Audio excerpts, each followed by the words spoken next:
तो एपिसोड की स्टार्टिंग में हमें दिखाया जाता है कि चिंगमुंग खड़ा होता है और कहता है 10,085 और ऐसा बोलता है तो देखता है कि उसके सामने ग्रेट सासुक खड़े हैं। तो कहता है ग्रेट सासुक मन ही मन सोचते हैं कि ये बच्चा इतनी एक्सरसाइज कर चुका है कि ये खड़े होकर भी इसके पैर अभी कांप रहे हैं। और वो कहते हैं कि कोई जाके इस बच्चे के लिए जल्दी पानी लेके आओ अभी। चिंगमुंग कहता है कि आपको मेरी चिंता करने की कोई आवश्यकता नहीं है। तो हमको दिखाया जाता है कि चिंगमुंग को पानी दिया गया है और चिंगमुंग पानी पी रहा होता है। और सासुक उनको कहते हैं कि तुमने अब अपनी अगर प्यास बुझा ली है तो अब मुझे कृपया बताओ कि यहाँ पर बस हुआ क्या है। तो चिंगमुंग कहता है ओह ज्यादा कुछ नहीं है, यहाँ पर छोटी सी सुबह का एक्सरसाइज है जिसे हमने आज एक साथ करने के लिए फैसला किया था। कहता है चूंकि आज पहला दिन था तो सबने अपने आप को कुछ ज्यादा ही एक्सटेंड कर दिया और कुछ ज्यादा ही पुश कर दिया है। तो पीछे से एक लड़का हाथ हिलाता है और सासुक को बुलाता है।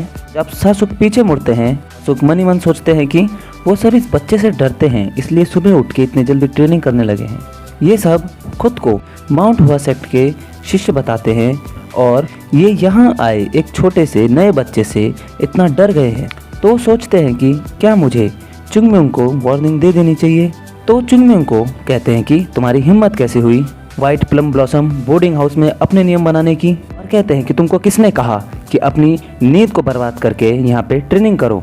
तो चिंगमुंग चुपचाप सुनता है और कहता है तो फिर हम इसे रोक देंगे। सब चौंक जाते हैं और मन ही मन सोचते हैं कि ऐसा तो मैंने नहीं सोचा था। और कहता है कि अब मुझे इस बात पे गौर करना चाहिए कि ये अपने सीनियर्स को डरा रहा है, धमका रहा है। सासुक सोचते हैं कि नहीं मैं ऐसा नहीं कर सकता, ऐसा करने से सारे स्टूडेंट्स बेवकूफ़ माने जाएंगे। और सोचते हैं कि ये जो 3rd क्लास के शिष्य हैं पहले से ही इडियट हैं जिन्हें केवल एक नए बच्चे ने दबाव डाल के यहाँ पे ट्रेनिंग करा दी और मैं उन बेवकूफ़ों को सिखाने वाला सबसे बड़ा बेवकूफ़ बन जाऊँगा।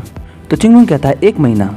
ग्रेट सासुक प्लीज़ मुझे 1 महीना दे दीजिए, मैं आपको 1 महीने में ही बहुत अच्छे रिजल्ट दिखाऊंगा। और कहता है मैं अपने सीनियर्स के दृढ़ संकल्प का बहुत सम्मान करता हूं और इनके लिए वास्तव में उनका बहुत बहुत आभारी हूं।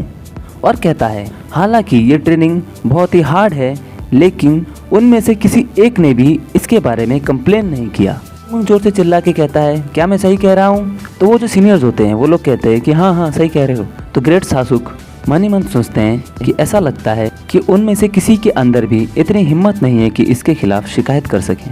और सोचता है इसके जैसा कोई यहाँ पे कैसे आ गया। इसने 3री कक्षा के शिष्यों पर अपना पूरा कंट्रोल कर लिया है पर ये हमें ऐसे दिखा रहा है जैसे उनके ऊपर सिर्फ ट्रेनिंग का कंट्रोल है ना कि उसका। सासुक चिंगमुंग को कहते हैं ये तुम्हारे लिए भी आसान काम नहीं होगा तो तुम हर सुबह ट्रेनिंग पर जोर दे पाओगे। तो चिंगमुंग बाकी सीनियर्स की तरफ मुड़ के कहता है कि ग्रेट सासुक की ट्रेनिंग ने हमें बहुत ज़्यादा स्ट्रांग बनाया है पर हम अपनी ओर से और अधिक प्रयास करके इस प्रक्रिया को और तेज कर सकते हैं।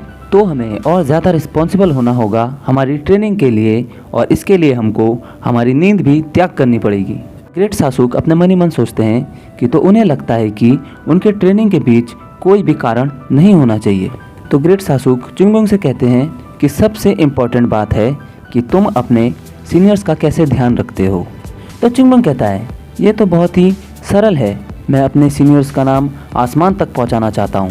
और ग्रेट सासुक अपने मन ही मन सोचते हैं कि यह अपने सीनियर्स को नीचा नहीं दिखाएगा बल्कि उनको और बेहतर बनाने के लिए यह अपना डिसिप्लिन बनाएगा। ये बहुत अच्छा सौदा है। तो ग्रेट सासुक आगे उसके सीनियर्स की तरफ बढ़ते हैं तो सासुक उनके ऊपर जोर से चिल्लाते हैं और कहते हैं कि यह सोचने के लिए कि आप सब सुबह ट्रेनिंग में भाग लेंगे मैं आपके दृढ़ संकल्प से बहुत ज़्यादा प्रभावित हूँ। यदि आप इन प्रयास को जारी रखते हैं तो आप निश्चित रूप से महान परिणाम प्राप्त करेंगे और आप लोग ऐसा करना जारी रख सकते हैं। तो स्टूडेंट्स को कुछ समझ में नहीं आता है कि ये क्या बोल रहे हैं ग्रेट सासुक। एक ग्रेट सासुक को बोलने जाता है ग्रेट सासुक हमको बचा। और इतना कहते कहते ग्रेट सासुक वहाँ से चले जाते हैं और लड़के उनको पीछे से आवाज़ देने की कोशिश करते हैं कि ग्रेट सासुक रुक जाइए पर ग्रेट सासुक रुकते नहीं है, वो सीधा चले जाते हैं। तो चिंगमुंग उनसे कहता है अच्छा तो तुम लोग ये बोलने जा रहे थे कि ग्रेट सासुक हमें बचाओ। तो आप सीनियर लोगों को क्या पता है कि मैंने उनको ऐसा कुछ नहीं कहा कि मैं आपको जिंदा छोड़ूंगा या कुछ और। क्यों ना हम बोर्डिंग हाउस के अंदर जाके छोटी सी बातचीत कर लें। और ये सुनने के बाद बाकी सीनियर्स के डर के मारे फट जाती है और उसके बाद हमको दिखाया जाता है कि बोर्डिंग हाउस बुरी तरीके से कांप रहा है और वहाँ पे चिंगमुंग उनकी बहुत अच्छे से पिटाई करता है। और हमको दिखाया जाता है कि कुछ दिन बीत चुके हैं और चिंगमुंग बैठा होता है और वो संतुलन की प्रैक्टिस कर रहा होता है और चिंगमुंग मन में सोचता है कि ये छोटा सा बॉल अभी और ये सेटल होना शुरू हो रहा है। और उसके बाद चिंगमुंग कहता है कि इस दौरान मुझे बहुत कुछ पता चला माउंट हुआ के बारे में। सबसे पहले व्हाइट प्लम बोर्डिंग हाउस, ये जगह मुझे ऐसी लगी जैसे कि ये कोई प्राइवेट हॉस्टल है।